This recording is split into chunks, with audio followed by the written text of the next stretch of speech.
What if someone built the email system we actually use today, with inboxes, folders, attachments, CC, BCC, and history just forgot them? There is a man who says he did exactly that. He has a copyright certificate from the US government. He had his materials accepted by the Smithsonian. Major newspapers ran stories acknowledging his work, and then, piece by piece, those acknowledgments disappeared. The Smithsonian returned his materials. The newspapers issued corrections. The history books stayed unchanged.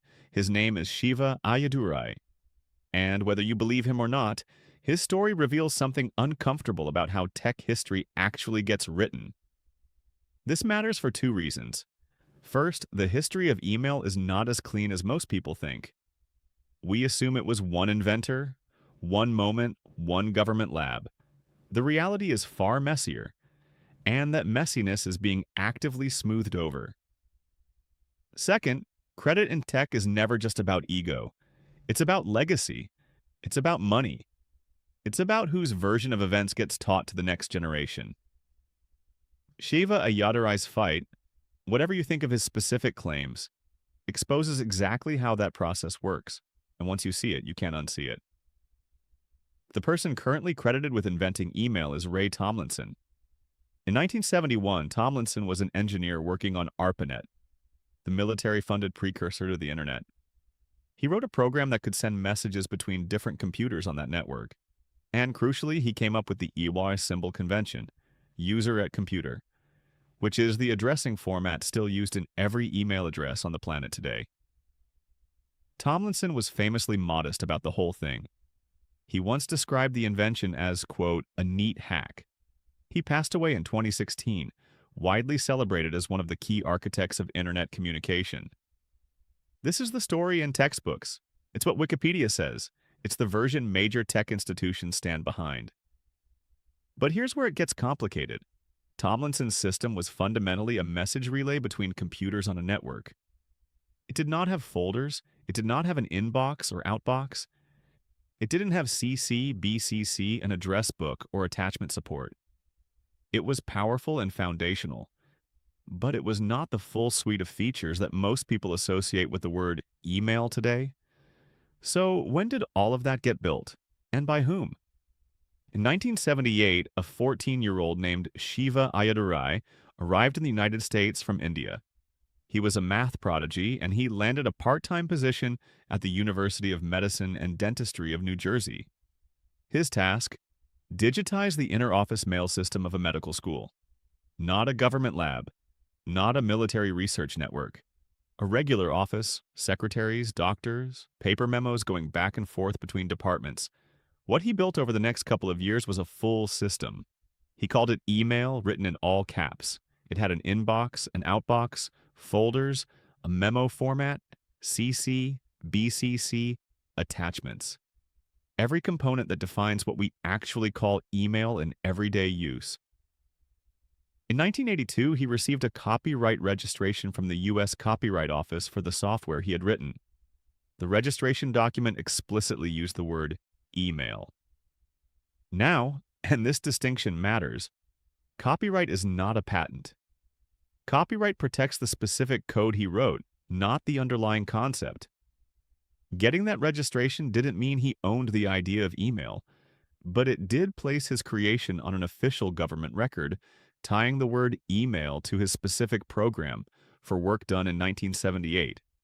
That's the foundation of his claim. And for a while, some serious institutions took it seriously.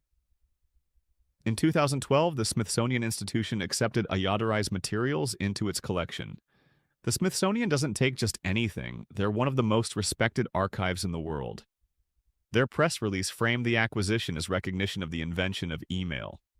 This was significant, and it was widely reported that way.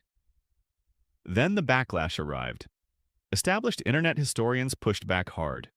They argued that Tomlinson's 1971 ARPANET work predated everything Ayyadurai had done, that email as a networked communication system existed before 1978, and that the Smithsonian had made an error in judgment.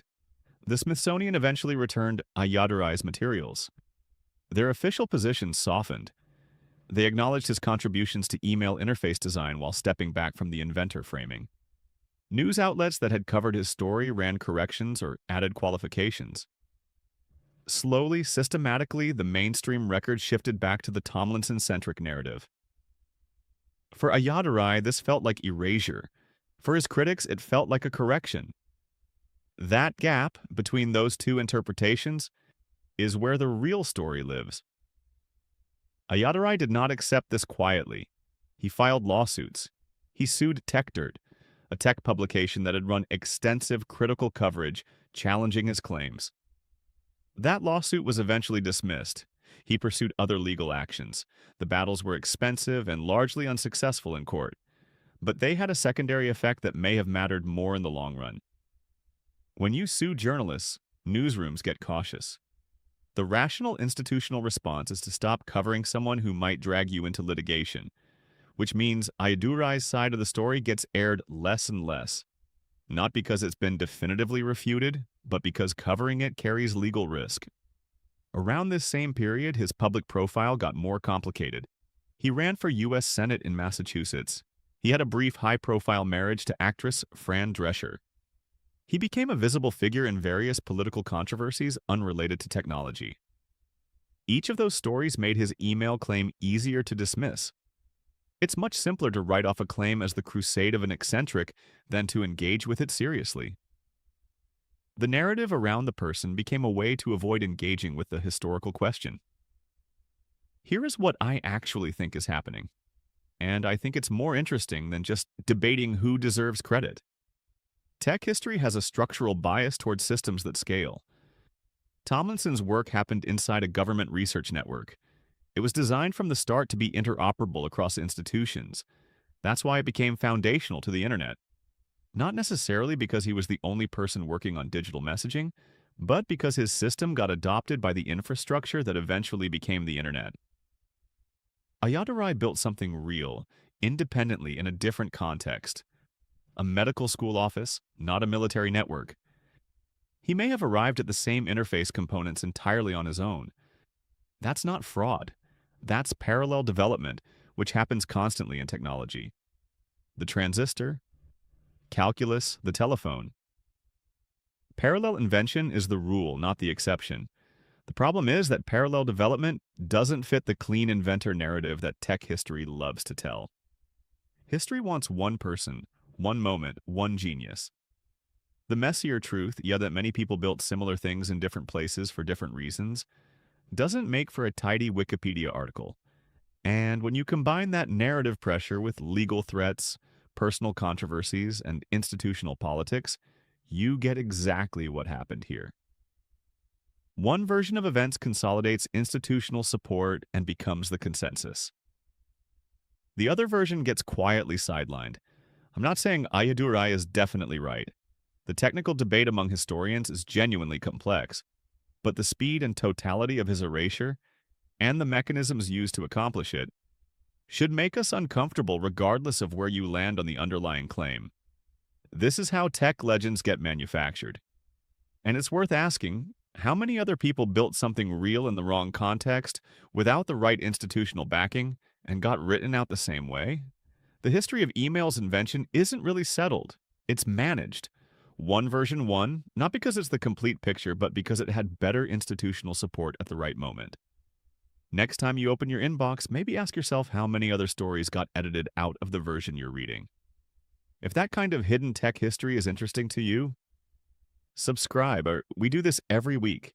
And if you want the next one to hit harder, leave a comment with the tech myth you want us to pull apart.